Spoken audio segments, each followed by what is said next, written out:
సంఘము. యెరూషలేము అని ఆ యొక్క పట్టణము, మనమే సంఘమే జెరూసలేం.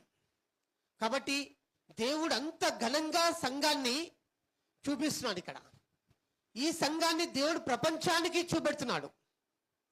నువ్వు కూడా అందులో పాలిభాగస్తునివి. కాబట్టి నీ మహిమ పెరగాలి. నీ మహిమ, అందుకే మహిమగల సంఘముగా నీవు ఒక మహిమ తీసుకొచ్చే విధంగా దేవుని నేర్పరచుకున్నాడు. హల్లెలూయా. గట్టి చెప్దాం, సే లౌడ్లీ, గట్టి హల్లెలూయా చెప్దాము. నీ ద్వారా దేవుడు మహిమ తీసుకొస్తాడు. దేవుని మహిమకున్న గొప్ప శక్తి ఏం తెలుసా అండి?